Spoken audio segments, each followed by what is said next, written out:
أعوذ بالله من الشيطان الرجيم بسم الله الرحمن الرحيم وهو القاهر او الله تبارک وتعالى غالب دی فوق عباده د خپل بندگانو د پاسه ويرسل عليكم او رالیږي پتا سو باندې حفظتن نگران فرښتې حتی تر دې پورې اذا جاء هر کله چې راشي احدکم یو کس تاسو ته الموت مرګ توفته رسولنا نو قبض کوي روح ددو وفات کوي دلرا رسولنا لګلې شوی فرشتي زمونږه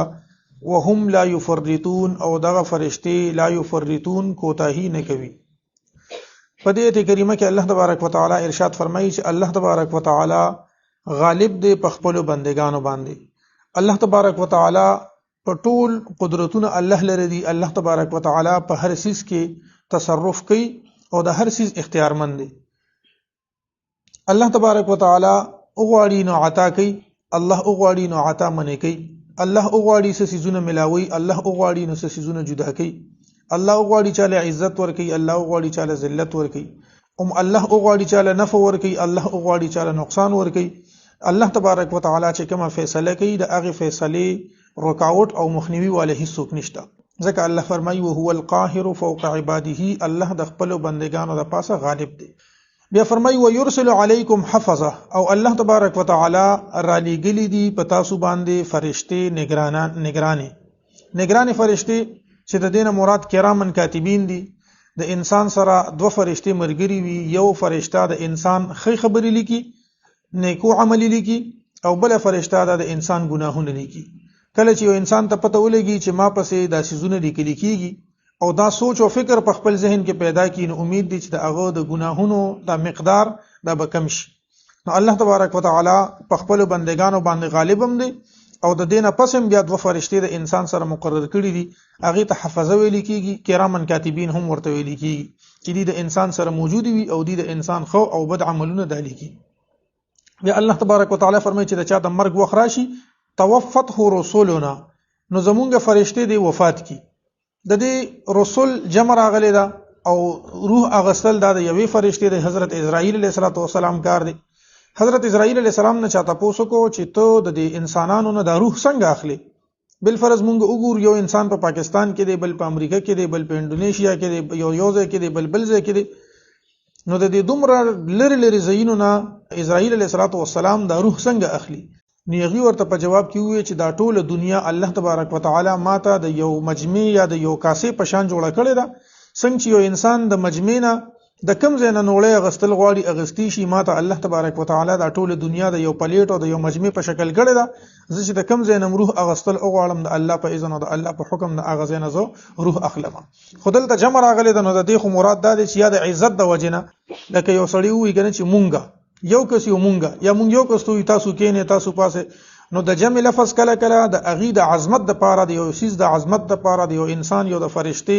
د یو سیز د عظمت د پاره د جمع صيغه استعماليږي، یا خدای د اغي د عظمت د پاره چې دومره لوی ډیوټي ورته الله تبارک وتعالى ورکړي دا، یا دا سيدي چې نور فرشتي د دې سره مرګري دي او روح چې کله د خپونه را شروع شي دا روح د خپو طرف ناراضي او بیا چې دونه د انسان د خپل طرف نه دا روح اوزي، نو چې دا هغه خپونه را شروع شي کله د مړې تر ورسي حلقوم ته، نو دغه نور فرشتي دې زه تراولي او اسرائیل علیه السلام بیا قبض کوي او د ځان سره اخلي. نو دواړه معنی دواړه تفسیرونه چې دین هغه ټیک دي. خلاصې دا شو الله د خپل بندگانو د پاسه غالب دی. غالب دا مطلب ټول اختیارات، ټول قدرتونه، ټول فیصله د الله تبارک وتعالى په لاس کې. په انسان باندې فرشتي مقرری کړي دي، هغه ته حفظه ویل کیږي، کرامن کاتبین ورته هم ویل کیږي. او چې کله په انسان باندې مرګ راشي نو الله تبارک وتعالى د دې د وفات کولو لپاره او د روح د قبض کولو لپاره هم فرشتي مقرر کړي دي. وهم لا يفرطون، او دغه فرشتي په خپل کار کې هیڅ قسمه کوتاهی نه کوي. وهو القاهر، او الله تبارک وتعالى غالب دی فوق عباده په خپل بندگانو باندې، یا وهو القاهر الله تبارک وتعالى پورا قدرت لرونکي دی فوق عباده په خپل بندگانو باندې. ويرسل عليكم، اور علیږي پتا سو باندې حفظتن فرشتي نگرانی، حتی تر دې پورې اذا جاء احدکم الموت چراشی یو کس تاسو ته مرګ توفته رسولنا، نو وفات کی دلرا قبض کی روح ددو رسولنا زمونږ را لېږلې شوی، یعنی زمونږ را لېږلې شوی فرشتي، وهم لا يفرطون، او دوی هیڅ کوتاهی نه کوي. ثم ردوا الى الله، بیا دوی وګرځوي واپس کی الى الله الله تبارک وتعالى طرف ته، مولاهم الحق چې مالک دی په حق الا له الحكم خبردار د د لپاره حکم دی وهو اسرع الحاسبین او الله تبارک وتعالى ډیر زر حساب اغستون کړي الله تبارک وتعالى فرمایي چې کله دا انسانان وفات شي او بیا دی را ژوندي شي نو ثم ردوا الى الله مولاهم الحق حقیقی مولا الله واحد ولا شریک هغه ته الله تبارک وتعالى دا ټول خلق به بیا د هغه طرف ته واپس کولی شي د حساب کتاب د پاره او حکم او فیصله صرف د الله دا او الله تبارک وتعالى زر حساب اغستون کې یعنی دومره ډیر مخلوق ته الله تبارک وتعالى به د حساب کتاب زر اخلي او ما تاسو ته ویلو چې د قیامت ورځ دا دومره لوی ده وکانه مقداره 50000 سنه 50000 کال اوږده ورځ به صحابه کرام ډیر زیات خفه شو پریشان شو نبی کریم صلی الله علیه و آله وسلم نے تاسو کې یا رسول الله صلی الله علیه وسلم د قیامت دا ورځ به دومره اوږدوي دی ورته وی چې د قیامت دا ورځ به دومره اوږدوي په کافرانو باندې په مسلمان باندې ک صلات المکتوبه لکه په فرض مونږ باندې چې څومره ټیم لګي یعنی سلور 15 منټه ټیم 10 منټه ټیم په یو مونږ باندې لګي بس دومره به د قیامت دا ورځ دومره زر او دومره په اسانه سره په انسان باندې تیر شي دنیا کې مثالونه شته یو انسان دی د جمی د اوږدې شپې دی هغه د ماسخوتن د مونږ نه پس ونی می اته بجې ودی شي او ساری مونږ له بیا چې د شپږ بجې را پاسي نو تقریبا 10 غنټه هغه داسې تیری کې لکه یو ساعت ودی شي چې را پاسي بیا بانګونه وي یا د مونږ ټیم یا وي شپه سو نظر تیر شو دا هغه په خلاف چې کم سړی په هسپتال کې یا بیماری یو منټ په هغه باندې څنګه تیریږي دا یو شپه چې په هغه تیریږي لکه دا کال عمر په تیریږي او په دې بل کس چې تیریږي د سکندونو په حساب په تیریږي نو دا الله تبارک وتعالى په دغه مسلمانانو باندې د جنت زیری بوي د خوشالو زیری بوي په دې بدار زر تیر شي رز به وګدوي خو په دې بزر تیر شي ک صلات المکتوبه او چې کم کافران دي په دې باندې بدار زو خو وګدوي ثم ردوا بیا بدی واپس کړي شي ال الله الله تبارک وتعالى طرف ته مولاهم الحق چې د دې مالک دی مولا دی په حق باندې الا خبردار یا خبر شي له الحكم دا الا حرف تنبیه ده دا حروف غیر عاملو کې تاسو لبراشي الا خبردار یعنی څه عمل نه کی لفظ کې حرف تنبیه یو سړی راویغه مونږ پښتو کې نه الکه خبر اوره دی خو وګوره ما ته وګوره د درس کې د یو کس راوی خولو د پاره مونږ چې کوم الفاظ استعمالو د حروف تنبیه دي اسی عام حالاتو کې دا خبره مونږ وته وی ګوره ځان پوي کا ګوره دا ګوره لفظ سي د حرف تنبیه دي نو دا چې په عربي ژبه کې الا حرف تنبیه دي الا خبردار خبر شي یا ووره له الحكم چې د الله د پاره حکم دی فیصله د الله ده وهو اسرع الحاسبین او الله تبارک وتعالى زر حساب اغستون کې دی قل من ينجيكم او فرمایا اے محبوب صلی الله علیه وسلم من ينجيكم سوک دې چې خلاصي بدر کی تاسو ته من ظلمات البر والبحر د تیرو د اوچنا والبحر او د سمندرنا تدعونه تاسو بلې هغه تضرعا په عاجزۍ سره وخفیه او په پټه لئن انجانا کچره نجات را کومګه تا من هذه د دې مصیبتنا لنكونن من الشاکرین نخام خاشوب مونږ د شکر گزارونه قل ورته فرمای اے محبوب صلی الله علیه وسلم الله ينجيكم منها الله نجات در کی تاسو ته خلاصي در کوي تاسو ته منها د مصیبتنا ومن كل كرب او د هر یوې سختینا ثم انتم تشركون بیا هم تاسو شرک کوي الله تبارک وتعالى په دې دوه آیتونو کې د کافرانو حالت زار بیانې او چې کله په دې کافرانو باندې سختی راشي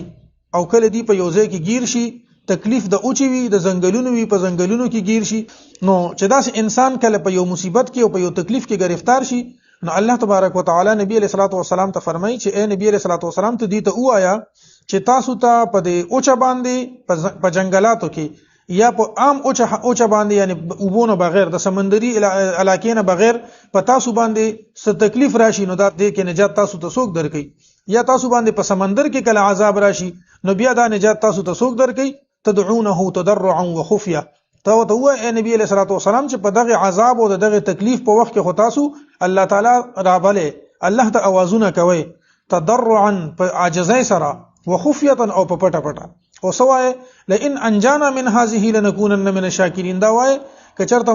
ماته نجات مونږ ته نجات راکو د دې مصیبت نه نو مونږ به شکر گزار شو یعنی مونږ به دین قبول کو مونږ به کفر پریږدو اے نبی علیہ الصلوۃ والسلام وای ورته چې الله تاسو له دغه تکلیف نه د کم تکلیف د پاره چې تاسو الله ته اوازونه کول د اوچه یا د اوبو د دغه تکلیف نم الله تاسو له نجات درکو ومن كل كرب او د نور تکلیفونو نم تاسو له نجات درکو خو تاسو سوکل ثم انتم تشركون بیام تاسو د الله تبارک وتعالى سره شرک شروع کو یعنی دغه تکلیفونه مصیبتونه بچ په کافرانو مراغلل دیوم الله ته اوازونه کول چې الله زمونږ نه دا تکلیف لريږي خو چې کله به تکلیف لري شو دی به واپس هغه خپل کفر او شرک تراولېدل او په الله باندې به شریکان جوړول قل او فرمایا اے محبوب صلی الله علیه وسلم من ينجيكم سوک دې چې نجات درکې تاسو ته من ظلمات البر والبحر د تیارو د اوچ د سمندر نه یا د تکلیفونو ظلمات چې په معنا مجازي سره شي بیا به تکلیفونه مراد شي کوم تکلیفونه چې انسان ته رسي ځکه چې روستو بیا د هغه د خلاصېدو د تکلیفونو ذکر دی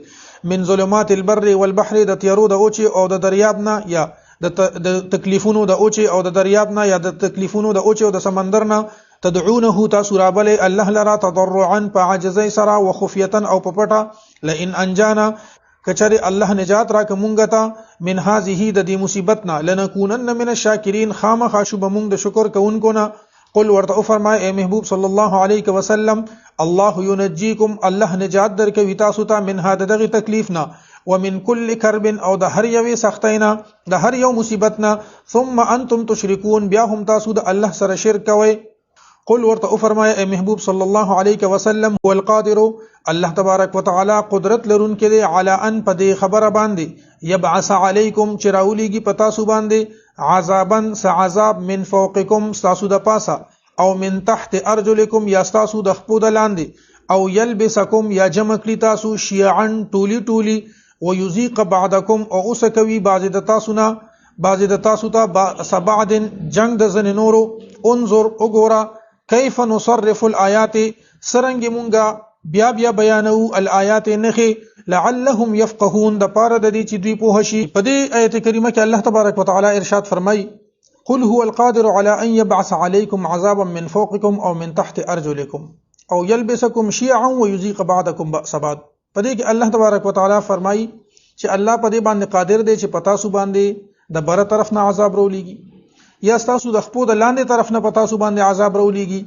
یا تاسو ټولی ټولی را جمع کی او بعضی د بعضی سره په جنگ کې مخته کی بعضی کسان د بعضی نورو سره جنگو کی کافرانو د مسلمانانو سره یا مسلمانان د کافرانو سره یا کافران په خپل مینس کې یا مسلمانان په خپل مینس کې جنگو کی دام د عذاب یو صورت دی د برنه عذاب راځي د هغه مثال لکه هغه قومونه یا د ابرها غ لخر چې په هغه باندې د برنه ابابیل په کانی راوورول یا هغه قومونه لکه قوم د لوط علیه السلام یا نور داسې قومونه چې پاغي چغراله یا په د برنه د کانو باران شو دا د عذاب هغه قسم دی عذاب من فوقکم او من تحت ارجلکم نه مراد چې دین هغه د چې لکه فرعون او د په سمندر باندې د پوري وته کوشش کولو او په د باندې عذاب راغلو نو د لاندې طرف نه د زمکه عذاب په د باندې راغلو یو آسمانی عذاب او د دې بل نه مراد د زمکه عذاب او عبد الله ابن عباس رضی الله تعالی عنہ د دې یو تفسیر بلم کړی دی چې الله تبارک وتعالى پتا سو باندې د برنه عذاب را نازلی یا د خپو د لاندې نه د دې دا مطلب هم دی چې یو انسان دی صد دنه بره خلق دی یو انسان دی هغه په یو اداره کې دی د هغه نه افسران هم شته او د هغه لاندې کارکونکي هم شته د برنه عذاب دا دی چې د افسران ټول چې دینو ګډوډي سختی کوي ډیوټي نه کوي بے ځای حکمونه وته کوي تنګي او د حقیقت عذاب دا دی چې د په کوم کسانو باندې ډیوټي ده ته ورته یو سی زیات کیا ببل روړي ته ورته یو کارو خیا ببل کارو کی کارونه سم نه کوي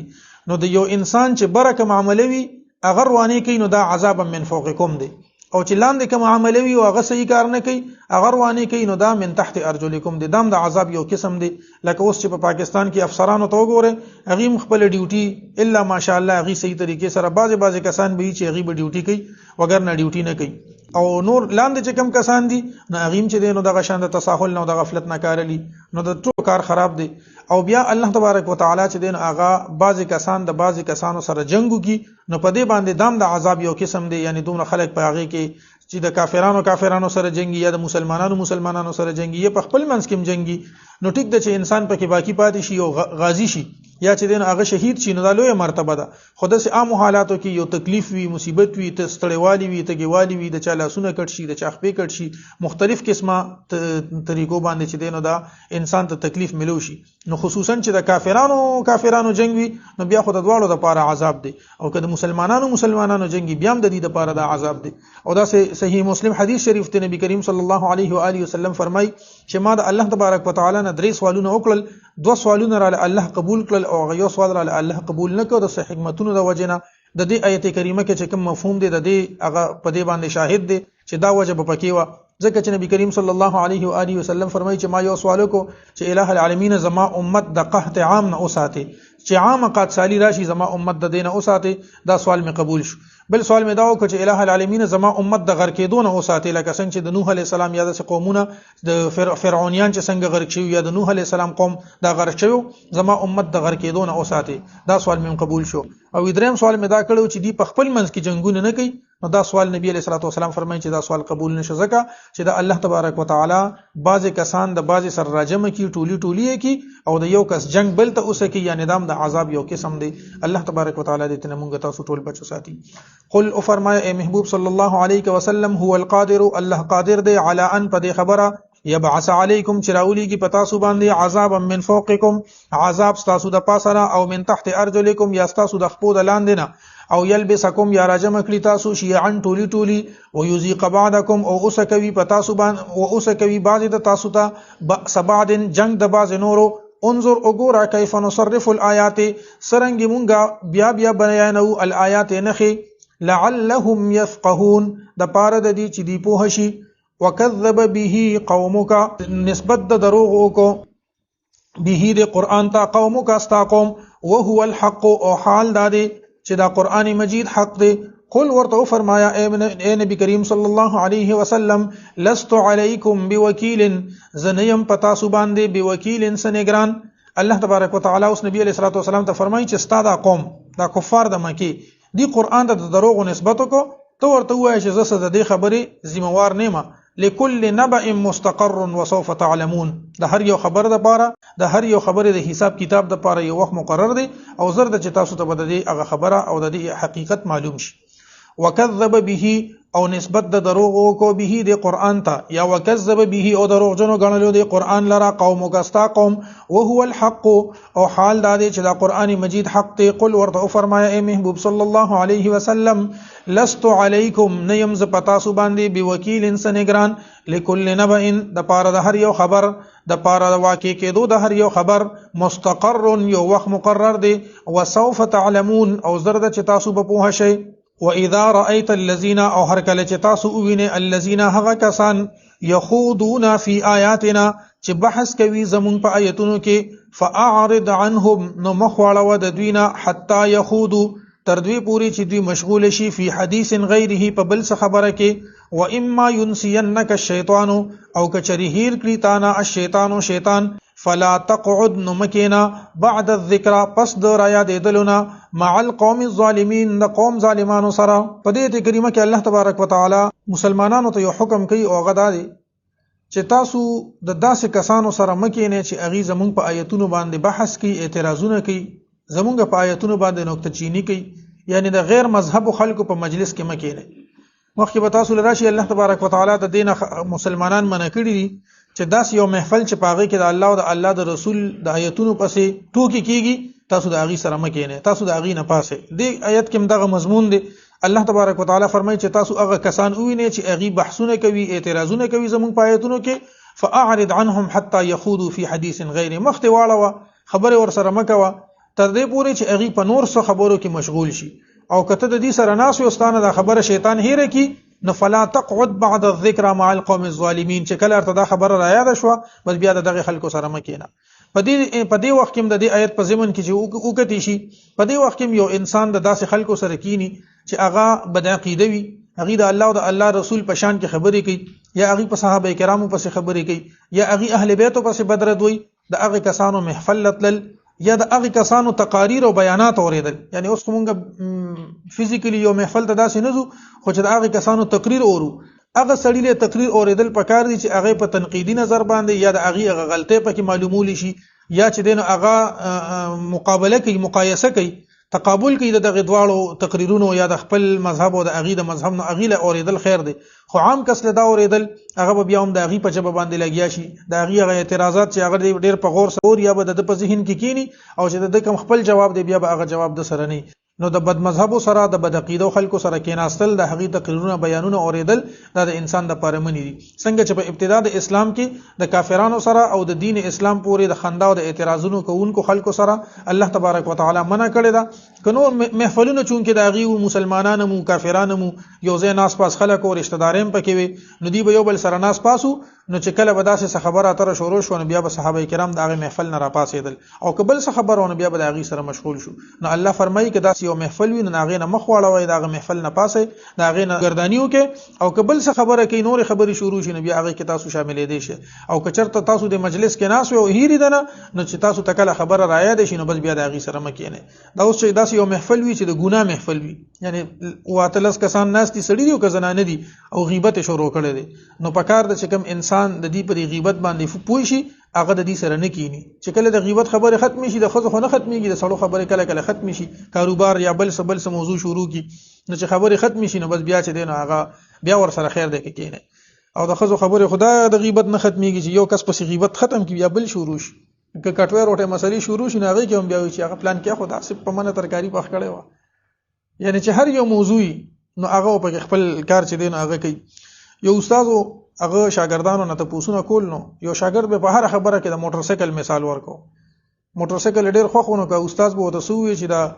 دا بورډ څنګه دی نو دا به دا بورډ خدا سي واضح حقاری لکه په روډ باندې چې موټر سایکل واضح حقاری چې دا بل څه خبره بشونه د په هر خبره کې د موټر سایکل مثال ورکونه. استاد وی چې د زناور مثال ته بوزه مچ دی پکې د موټر سایکل مثال نشي ورکولې. وته وی د اوخ باره کې راته یو څه خبره وکړه، په اوخ باندې مضمون ولیکه. دا وته وی چې یره جی اوخ دا ډیر غټ زناور دی ولکه دا غوخه دا داسې دی او دا داسې دی او کسه په قرباني کولی شي. د اوخ بلا فظاهر وته بیان کړ، اخر کې دی په صحرا کې دومره تیز دی لکه موټر سایکل چې په روډ باندې تیز دی. نو چې انسان کوم موضوع خوخی کنه نو کدی اره خبره ته تواړي نه دی په اخر کې غیبت لرازي دی وزيزي اخر کې غیبت لرازي او په غیبت کې بیا لګیای. او بیا کمال خبره ده چې انسان دا سوچم نه کوي چې دا ځکه غیبت کوم په دې کې ز خپل نقصان کوم، په دې کې د بل کس نقصان نشته. ټول دنیا کې در پسې دی خبرې کوي کنه نو تعالی چې الله کم تکلیف درکړي دی هغه ستانه نشي لرکولي، او که تعالی الله کم اجر درکړي او کم نیکی د خېګړه د الله درکړي هغه ستانه نشي منې کولی. نستانه تکلیف لري کولی شي د پردو خلکو د غیبتونه، او نه تعالی سګټه درکولی شي. ها یو ګټه درکولی شي چې کوم انسان د تا پسې غیبت کوي نو د دغه غیبت کوونکی انسان د نیکه د دغه پسې ورزي. نو موږ په دې غیبت کې خپل نیکه ختمو او خوشحالي ګم په دې باندې. نو د داسې قسمه ګناهونو او د داسې محفلونو نه ځان ساتل پکار دي. واذا رايت الذين او هر کله چې وینې ته الذين هغه کسان يخوضون في آیاتنا چې بحث کوي زمون په آیاتونو کې، هر یو مسلمان ته خطاب دی. فاعرض عنهم نو مخ واړو د دوی نه حتی تر دې پوري يخوضو چې دوی لګیا شي، دوی مشغول شي فی حدیث غیره، فی حدیث په خبره کې غیره غیر د دینا، یعنی په بل څه خبره کې. و اما ينسينك او کچری هیر کی دتانا الشیطان شیطان فلا تقعد نتمکینا بعد الذکر پس درا یاد دلنا مع القوم الظالمین د قوم ظالمانو سره. وما على الذين او نشتري په هغه کسانو باندې یتقون چې دوی یریږي د الله نه من حسابهم د حساب د دوینا، حساب د دغه جګړه کوونکو نه من شيء انسیز، ولكن ذکر علیکن صرف نصیحت کول دی لعلهم یتقون د پاره د دې چې دی پرهیزګار شي. وما على الذين يتقون باندې دا مسله بیانېږي چې بعضی مسلمانانو او غیبا کافرانو ته د دین دعوت ورکو او غیبا دین قبول نکو. نو دغه مسلمانانو وی چې مونږ ته دا اندیشه ده چې مونږ د خلکو له دعوت نه ورکو او دیوم داسې په دې گمراهۍ کې پریږدو نو غنی مونږ هم بیا ګناګار یو. اوس هم د بعضی خلکو دا خیال دی وی چې په چچنیا کې یو سړی کافر مړ کیږي نه ایمان به تپوس کیږي. نبی علیہ الصلوۃ والسلام نه دا تپوس نه کیږي، د صحابو نه دا تپوس نه کیږي. خود دې وخت سړی ته چې دینو خپل یو کار دومره بهترین ښکاری چې په چچنیا کې یا په بوسنیا کې یا په چین کې یو سړی کافر مړ کیږي نو د پزان لازم کړي چې مان به تپوس کیږي. دا عقیده د قران او د حدیث خلاف ته ګوره. الله تبارک وتعالى فرمایي چې کم کسان د الله نه یریږي په هغه باندې د نور خلکو چې دا کم گمراه خلک دي د دې د حساب نه پدی باندې سنشته. یعنی چې یو سړی دی تا ورته ذکر او نصیحت دی وتړوان دی کو او وې منله خو ټیک ته کوي نه منله پتا باندې څه ګناه نشته. یو انسان دی هغه یو ګناه کوي، تا د ګناه نه د بچ کېدو خبره ورته وکړه، کستا خبره و منله دا غم ثواب وشو، ستام ثواب وشو. کستا خبره و نه منله تاسو ثواب وشو، دا هغه چې دینه په داغه چې هغه چې کمکار کوي په هغه کې ورسره ته مرګره نه. دغه شانته یو صحابه کرامو با د یو کافر ته د دین دعوت ورکو، هغه ورسره جګړه مګړه شروع کړي او د دې خبره به ونه منله. نو د دې خیال دفع کوي الله تبارک وتعالى چې دا کم تقوادار دي د الله نه یریږي، کم مسلمانان دي د دې په ذمہ باندې د هغه گمراه خلکو سي حساب کتاب نشته. او د اغي د دې کار سره دی ورته صرف ذکر کوي یعنی نصیحت به وته کوي او د دې لپاره چې اغي تقوا اختیار کوي کاغي مسلمانان شو ټیک ته کاغي مسلمانان نشو په دې باندې بیا سو اغي د حساب نه یا د اغي د وجه نه په دې باندې څه تکلیف او عذاب نشته وما علی الذین او نشته دی په هغه کسانو باندې یتقون چې دوی یریږي د الله نه من حسابهم حساب د دوینه یعنی د حساب د دغه کافرانو نه یا د حساب د دغه جګړه کوونکو نه چې دی ورته دعوت ورکوي غي بدین نه قبلو من شیء حسهم ولکن ذکر علیکن نصیحت کول دی لعلهم یتقون د پاره د دې چې تقوا اختیار کی صدق الله العظیم